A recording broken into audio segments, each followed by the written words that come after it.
Each season, Guys Telling Stories seeks out fascinating people with a good story to tell. I'm Bill Easton, the man next to me, my co-host, Rich Douglas. We're a couple of guys who love a good story. Join us on our quest to find fascinating people with a good story to tell. This is Guys Telling Stories. Welcome. Great. How are we doing? Good. Great to be here with you, Bill. You too, Rich. I'm excited about our guest today. He's a veteran of the United States military. Mm-hmm. He's a Navy SEAL. Mm-hmm. He's an entrepreneur. And along with his wife, owner of Battlegrounds Coffee Company. We like coffee. I like coffee. Yeah, Salvatore DeFranco. I drink more coffee than most people. Yeah, well, I'm loving coffee now, and you know that from the cruise ships. I actually know what a macchiato and a cappuccino and a latte is.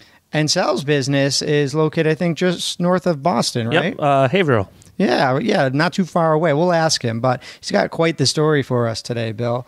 You know how starting a business is. No matter what your background, it's not easy, especially in the food and beverage category. No, there's so many coffee places out there. And that's where our guest comes in. Sal's business right now, Bill, is thriving and growing, but his journey hasn't been a straight line. Mm-hmm. After achieving his dream of becoming a Navy SEAL, he was involved in a life-changing automobile accident. Yeah, and I would like to ask him about that because he was a hit-and-run driver, and he had to overcome a traumatic brain injury. And I'm sure that changed his entire life plan, especially after separating from the military. He had to figure out, what's next. But I can tell you it's a good story from Navy SEAL to entrepreneur. I had a dream like that once too, About becoming a Navy SEAL? Yes. I had a dream of not becoming a Navy SEAL, and I achieved that. Well, Sal's dream and your dream are a little different, but we'll have to ask him about his. I wonder how much he can tell about that. Is there secrets he can, Yeah, I don't know if we have the clearance to even hear about Let's find out. We'll have to ask. Let's jump right in. Sal's business is Battleground Coffee Company, and we're hoping to hear all about his life and how he found a way to be successful and overcome all the obstacles along the way. So, what do you say? Let's give Sal a call. All right.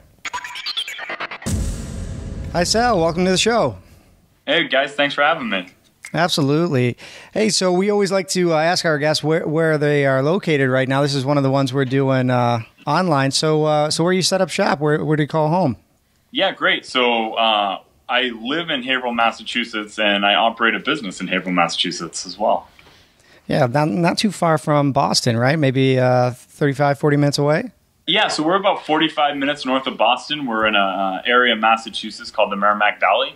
We're right in between the Merrimack River and the border with New Hampshire. So it's a great city. Well, before we get too into this, let people know where they can find you online, business website, Facebook, and all that information so they can connect with you if they choose to afterwards.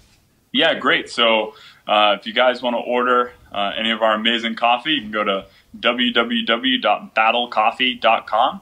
If you want to follow us on Instagram, it's going to be Battlegrounds Coffee. Same with Facebook, Battlegrounds Coffee. And then our Twitter account is @BattleCoffee. Cool. Awesome. Yeah, so check them out and let's dive right into it. So Sal, you and your wife, Dana, you've been successfully running the Battlegrounds Coffee for a few years now, but I was hoping you could take us back to the beginning, just before you joined the military. What was life like for you growing up? Yeah, so essentially, I grew up in a single-parent household. I was raised by my mother. I lived with my sister, my older sister, and moved around a little bit as a kid. I stayed within the general area in Massachusetts, but moved around to a couple different towns. Generally, I say that, I grew up in Beverly, Massachusetts, because that's where I went to high school.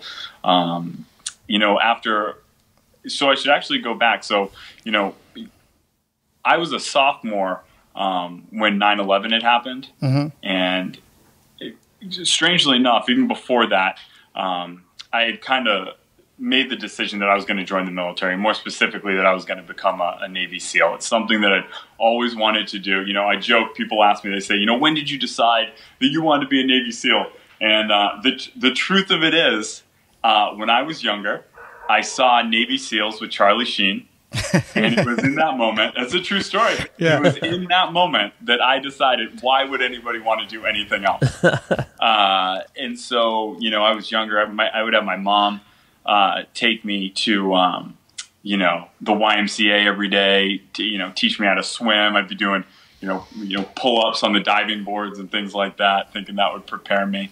And I remember when I was really young, I would have my mother, she'd go into the room and we would draw these targets of bad guys, and she would put them up all over the room, all over my bedroom that I shared with my sister, but all over the bedroom. And then she would tell me when she was done setting up, and she would be sitting in a chair in the middle of the room, and I would have to go into the room, shoot the bad guys, and rescue her. That's awesome. I was doing this at like 8, 9 years old, and then just the more I looked into it, the more it became a reality. When you're that young, you don't know, Navy SEALs, you see the movies, you see things like that. And, back then it wasn't all over Hollywood really like it is today.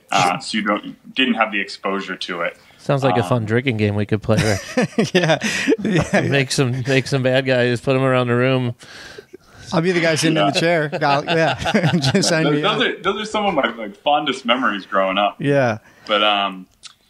But yeah, so then I was a sophomore in high school when 9/11 happened, and that just really sent home, for me at least, really sent it home for me. And I enlisted when I was 17, and I was off to boot camp. Couple weeks after graduating high school, I just turned 18. Yeah, and from boot camp, I went to Navy A school. So back then, this was early 2000s, you'd go to an A school and they'd, teach you how to do whatever job you had enlisted into the Navy to do. So I was a torpedo man. And so I went to this school after boot camp and I learned about torpedoes and basic firearm stuff. But since I had a contract and a promise to go to BUD/S, Basic Underwater Demolition SEAL Training, as soon as I graduated that school, I shipped off to BUD/S, and from there, went into Indoc there a few weeks, and then started, and graduated with class 255.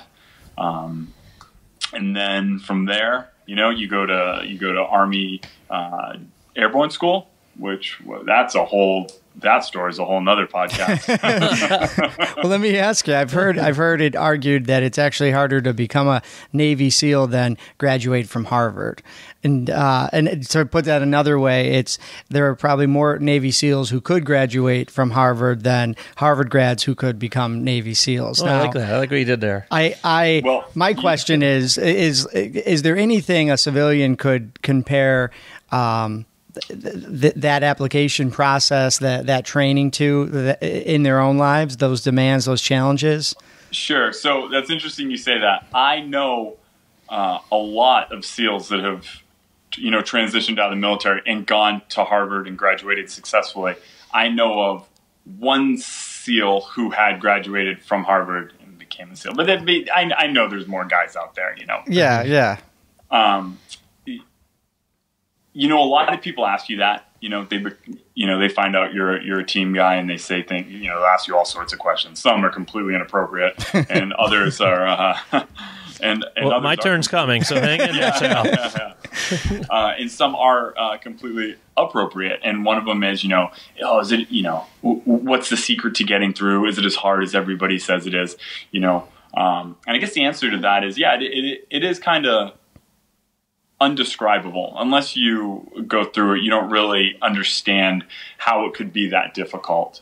And, the follow-up answer I give to that question is, it doesn't really matter how strong you are physically, right? So you're going to show up to BUD/S and you're going to be in great shape. You should be in great shape. There's guys that can't pass the standards, they'll get dropped pretty quickly. But if you can pass the standards and you're a physically fit human being, there's no reason why you shouldn't be able to graduate, right?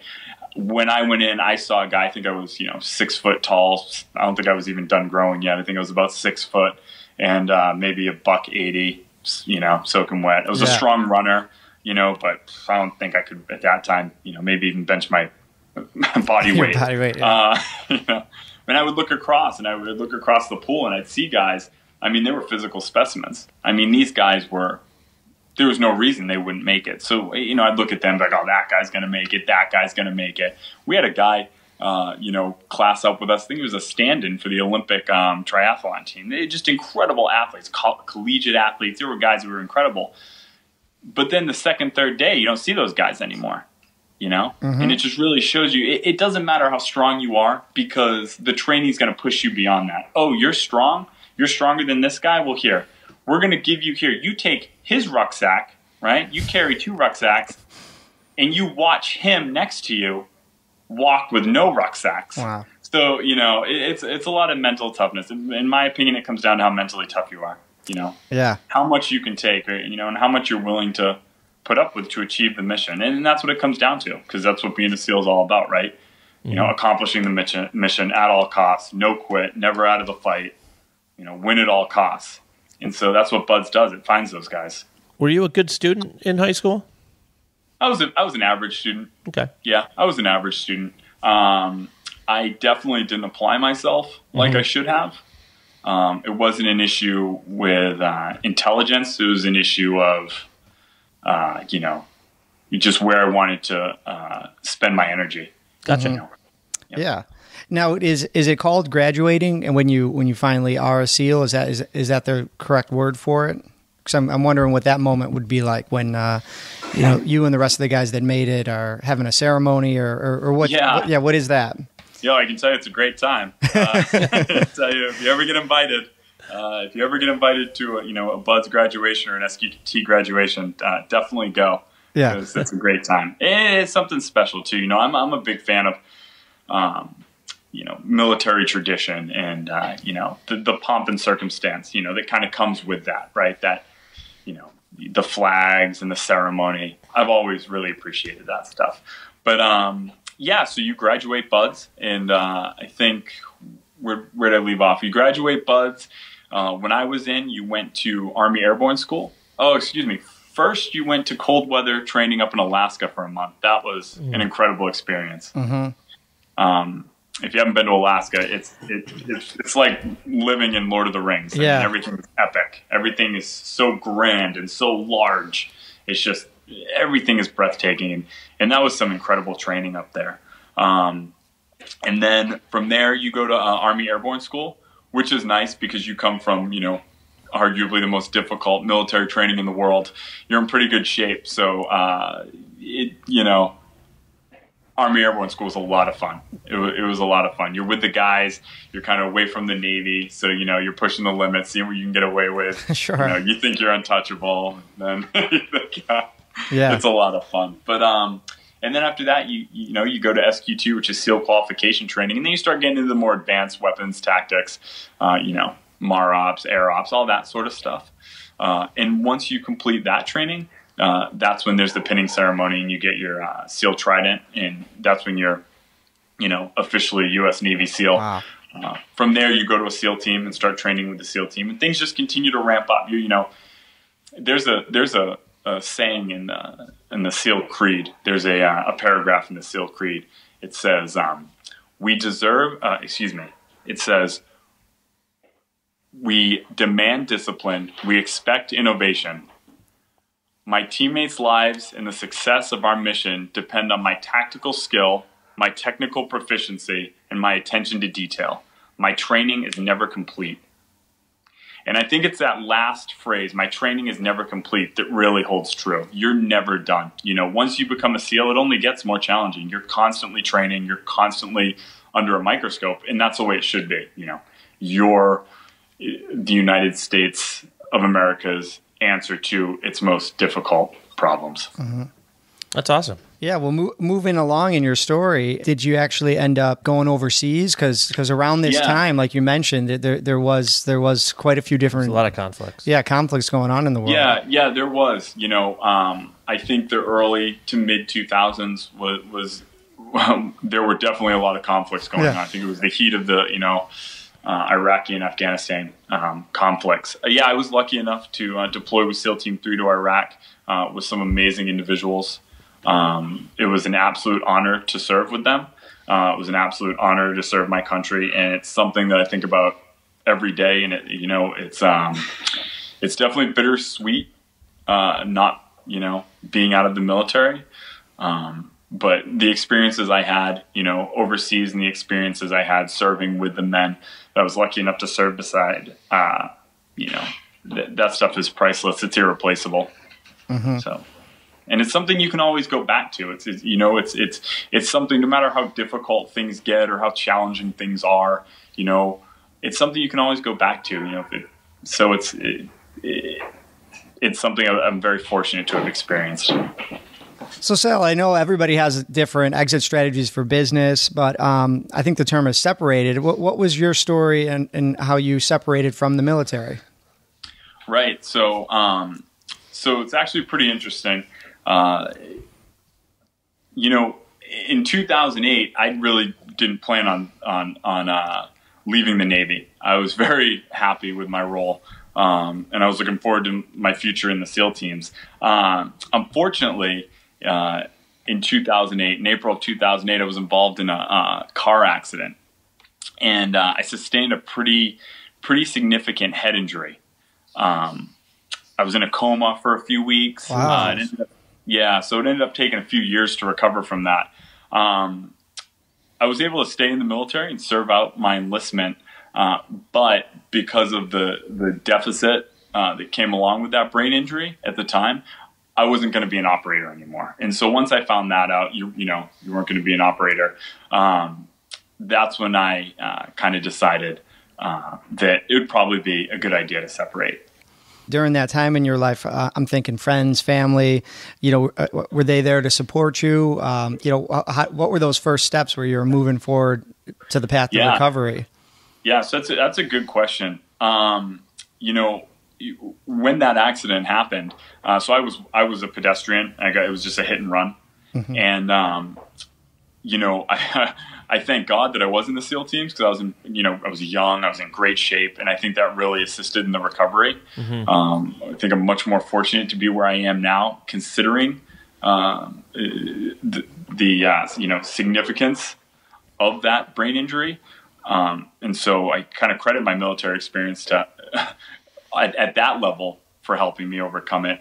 But for the support I received from family, from friends, from other teammates was, again, irreplaceable. There's no amount of medicine that can substitute for that. And I'll tell you what, if you've ever talked to somebody that sustained a brain injury, you're not easy to be around. You're hyper aggressive. You have a hard time reasoning. And so the fact that, my friends and teammates and family stuck by me during those times is just a testament to how great a group of people they are. Because it was hard. I had some pretty dark times. And actually, if that accident had never happened, I would definitely not be in the coffee industry. Mm-hmm. Mm-hmm. Yeah, I want to get to how you started that business, but I know your wife's a part of that business. Yeah, if you want to jump in here, I do. How did you meet your wife? Was she around? Did you know her before you enlisted, or how'd that work? Yeah, so I didn't know my wife when I was in the military. So in 2010, that was the year I separated from the Navy. I hit a pretty dark spot in my life. I was, pretty depressed. I was seeing a psychologist at the teams, and, things just weren't working out well. So we decided to maybe pursue medication or something to really get me out of this because it wasn't looking good. So we show up and with my psychologist, we go to the doctor's office and we talk to him, and he asked me two questions. He says, "Are you working out?" And I said, "Yeah, I was still pretty banged up." I said, "But I'm working out as much as my body will allow." He said, "Do you drink coffee?" I said, "No, I don't drink coffee." I'm thinking to myself, like, why? I'm like, let's get to the point here. I was like, I don't drink coffee. Could you please help me? I'm in a really dark place. But no, I said, I don't drink coffee. And he said, coffee is kind of this natural antidepressant. He said, you should be drinking coffee. He said, you should drink a cup of coffee every day. I said, okay, you're a doctor. I'm not. I'll believe you. And so... that'll be $500. Yeah. Yeah, here we go. Well, hey, you want to talk about benefits of military service? While you're serving, there are no healthcare costs. And so, the next day I started drinking coffee, and within a week, within 2 weeks, I started to see a real difference, in my mental state. And so what that allowed me to do beyond just the chemical benefits of caffeine in coffee, it got me out into the public, and it got me going to cafes, right? So now I'm out, I'm interacting with people, I'm starting to be social again, because before that I was isolating myself. I was not easy to be around. Still in recovery. It takes years and years to recover from a brain injury. But through coffee, I'm out there, I'm in a cafe, I'm talking to civilians, and these are the people that I'm going to be interacting with because I'm about to become a civilian. So it really was kind of this transformational moment in my life, was being asked by a doctor if you drank coffee or not. And here I am. Right. So was I guess I'm taking a leap here, but was you meet your wife in one of these coffee shops or something? Yeah, sure. No. So after that, I had decided to move back to Massachusetts, and so it's where I grew up, back home. So I moved back home. I moved back into my mother's house, and I was helping my father at the time, had a little tile business, and he was doing tiling, like flooring and bathrooms and things like that. He's a firefighter, but he does the tiling on the side. And so I was in Amesbury, Massachusetts. It's a small little town. And my father called me up. He said, "Hey," he's like, "Do you want to help me out with something? It's in Amesbury. Like, do you want to just meet me at this house?" And so, I like to tell people, I said, me and my wife, we actually met in a shower. Because, yeah, I know, it sounds hot and steamy. It does. It sounds awesome. Yeah. But the reality of it, I was like covered in grout and mud and carrying buckets of muddy water. But yeah, so we're over, it turned out to be my in-laws house, my future in-laws house. And we're there, and day 2, her mom's like, "I have this daughter you just need to meet." Yeah. She just moved back. Does she really sound like that? Yeah, no, she's great. She's fantastic. Yeah, Nancy's great. And we say, "Oh, I have this daughter you have to meet." And I said, "Oh, okay, I just moved back, whatever. Wasn't looking to get into a relationship, but whatever." And at the time, my wife had just moved back. She was living in the Cape Cod area. She's an occupational therapist, and she had just moved back. She was looking to buy a house up here. So I'm like, okay, yeah, it's great. I'll meet her. And so I walk downstairs, and I look, and there is this, check this out, there is this 6'2" absolute knockout carrying a suitcase through the living room. Nice. And I was like, "That's your daughter?" She's like, "Yeah." I was like, "Yeah, we'll definitely meet." And so, so, we had some common things that, we both loved dogs. We both had dogs at times. So we just started taking our dogs for a walk and, hanging out all the time. We were both in this kind of transitional period in our lives. I didn't really know what I wanted to do. I wanted to open a coffee shop, but that was something I'd envisioned myself doing much later in life, right? Mm-hmm. I've always been a pretty avid outdoors person, so I was thinking about pursuing that, maybe moving back out west, going to the Pacific Northwest, doing some guiding, doing some climbing out there. But as our relationship kind of progressed and evolved, it just made sense to stay here. Well, Sal, that sounds great, and I know you two started the business. So after this short break, we're going to find out how you guys decided to start that business. We'll be right back after this. The good people at Podcast Your Story are proud to sponsor the podcast, Bill. Mm-hmm. They've been helping businesses and individuals tell their story for years. Bill, can you imagine how hard it is to actually tell your life story and sound good while doing it? Well, yeah, because if you're trying to tell stuff that you skip around, you go from one thing to another, your brain clicks in with another story, has nothing to do with the first one. So, and your audience needs to follow what's the message. Mm-hmm. Where did you start? Where did you finish? And the good people at Podcast Your Story do exactly that. They help you set the scene. Mm-hmm. They ask you all the questions you need to lay your story out for your audience, and they make sure you sound good while telling it. Right. And our listeners get 20% off your first recording. Just mention promo code GTS. That's 20% off your first recording with podcastyourstory.com by mentioning promo code GTS. And now, back to our interview with Sal. Well, welcome back, and we have another guest with us. Yeah, Sal, I'll let you introduce who's there with you. Yeah, so we're lucky enough to be joined by my amazing wife, Dana DeFranco. All right. Dana, welcome to the show. This is a nice Thanks. surprise. Thank you. We were just about to get into the story behind you and Sal deciding to start a business. In general, everybody has a story, whether their family's in business or whether family and friends help them get things off the ground. So I'll let you guys kind of start where you think you should. How'd you guys get this ball rolling? Right. So in 2015, my wife was going to school. She was getting a graduate degree, and I was attending University of Massachusetts. And we would always be kind of spitballing ideas, right? We both have kind of this entrepreneurial spirit. We don't have any family that are in business. We don't, our parents aren't. At the time, we didn't have any friends that were in business, so we really didn't have any resources to run these ideas by. So we would just kind of bounce them off each other. And some of them were absolutely insane. I'll see if I can remember some of them by the end of the episode. Dana, does any insane ideas come to mind for you before the coffee? Oh my, we had a lot. We had some workout equipment. We had some jump ropes. We had some alcoholic. What do you even call that? Like energy drink or something? No, like some like alcoholic paraphernalia. Like we had all sorts of things. Yeah, if you want to learn, okay, here's some advice for any entrepreneurs out there. Think about your business plan long and hard before you start burning money. I have a garage full of boxes that were custom made for jump ropes that do not exist. All right? That are now, as my wife likes to say, what did you call them? I don't know.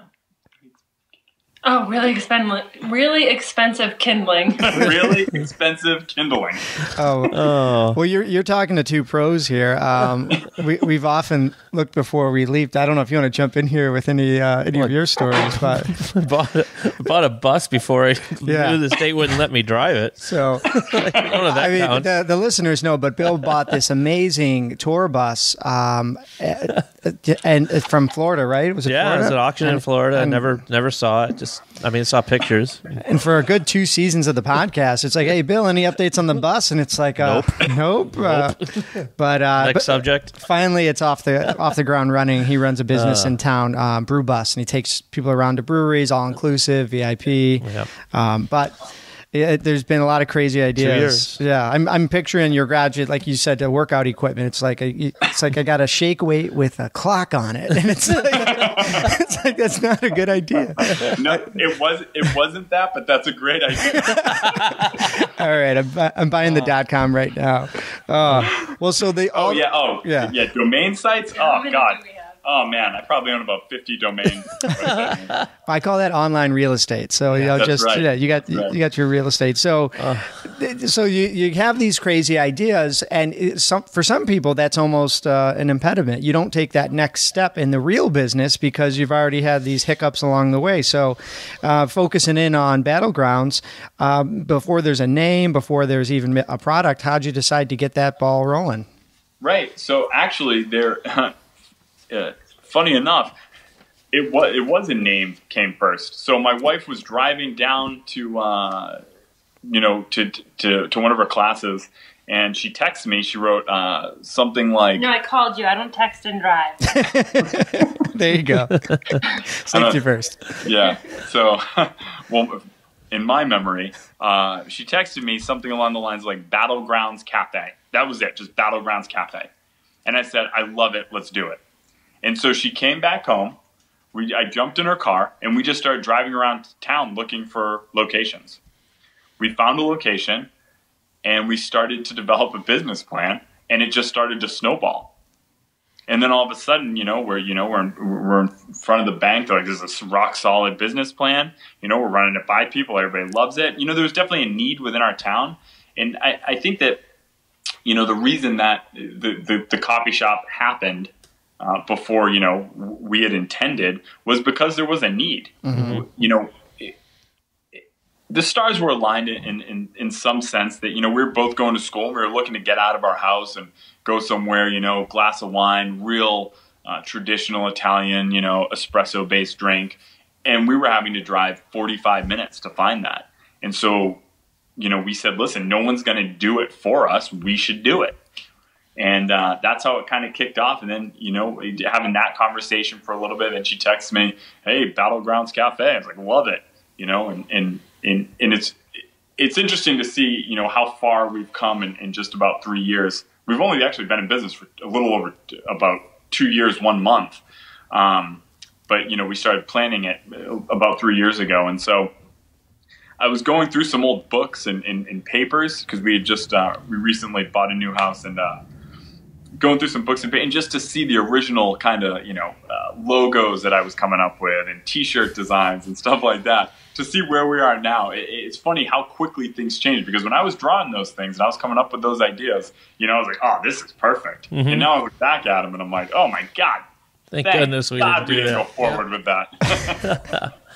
So this whole process, you said it's only 3 years old, and we're talking to you about the success of it already. How was the start like? You opened the doors to your cafe here, and what was that like? Yeah. So before we had opened our doors, we decided that, what was Battlegrounds Coffee going to be? What was going to make us different? And so what we said in the phrases and kind of the words that we started throwing around were like, cultural epicenter. We want to be the cultural and community epicenter of Haverhill, Massachusetts. We want to be a resource for the community. And so, a lot of coffee companies and cafes say that, like, yeah, we're a cafe, we're a community space. And you might be a community space, right? You're essentially a public space. People can come in, have meetings there and things like that. But we wanted to take it, a step further. We wanted to show people we were serious about what we were saying.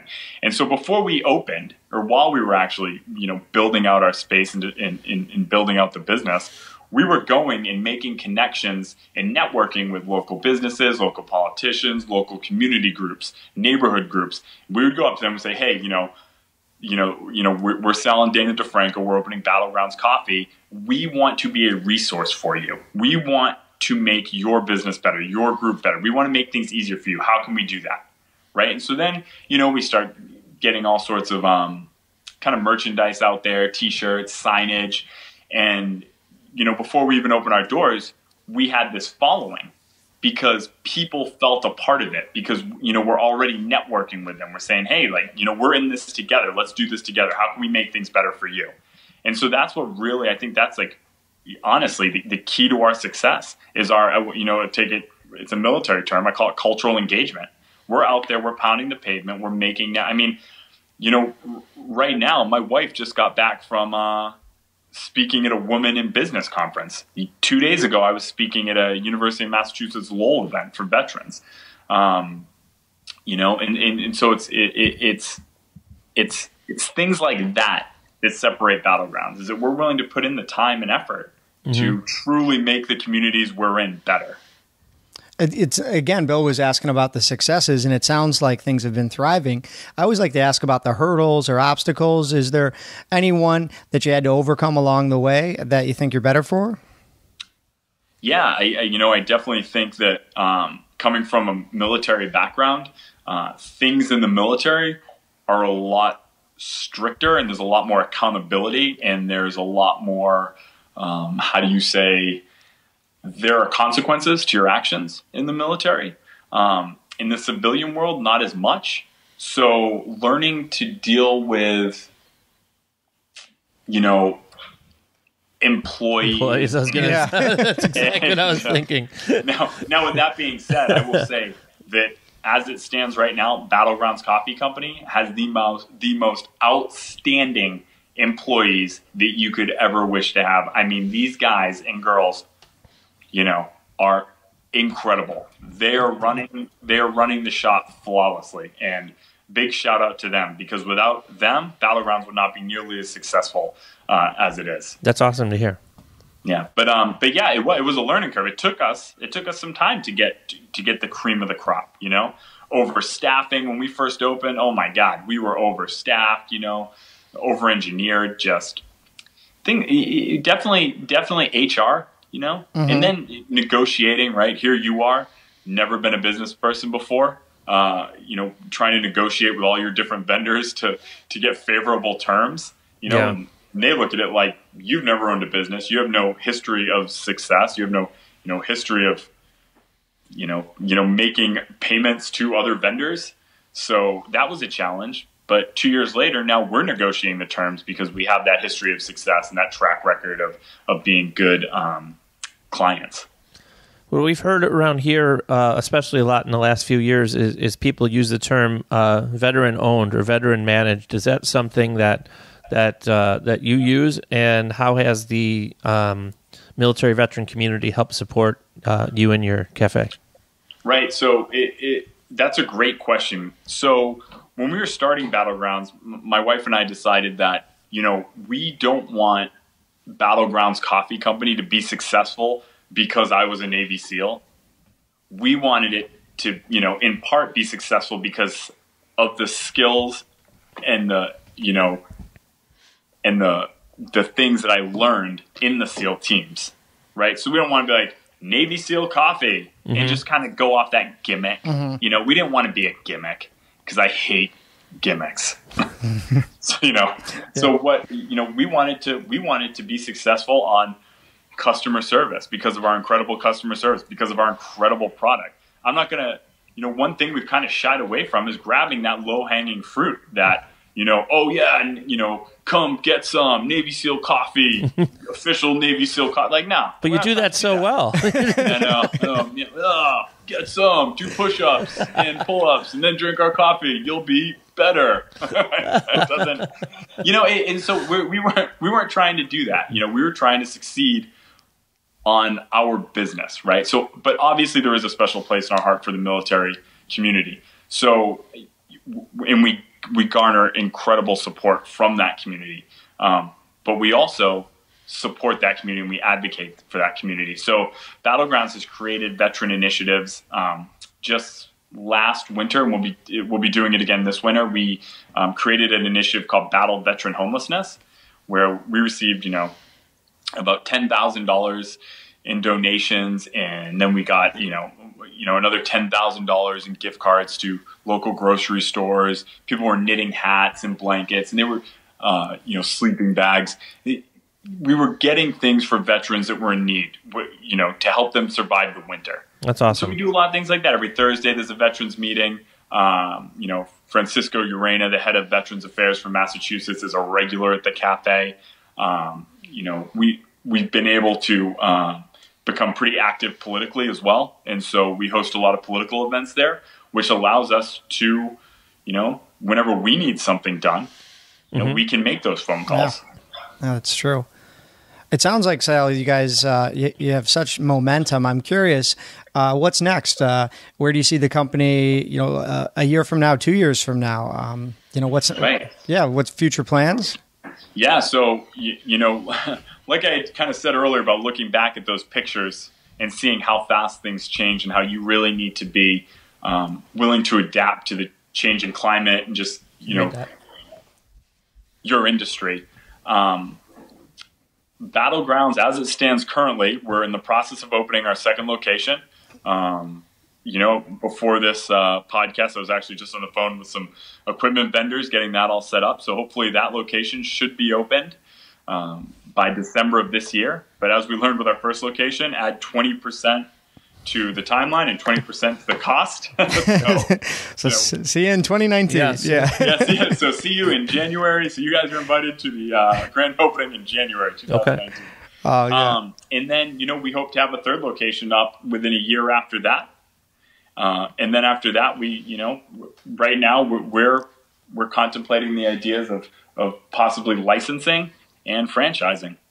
Oh, that's great. I know that the sky's the limit when you have like a strong brand like that, and other entrepreneurs that we've talked to, you can really, when you look back at like, hey, what happened in 24 months? Like you said, a lot can happen in 24 months. So it'll be exciting to see, where things are in a year or two from now. I feel like a lot that we've talked about is you pitching your basically your advice and your persistence and attitude. But we're going to ask you anyway. Like, do you have any advice for somebody who maybe has a similar concept or idea that's trying to get it off the ground? Yeah, I think this has all been possible. I really do. I just need to give a shout out to my wife.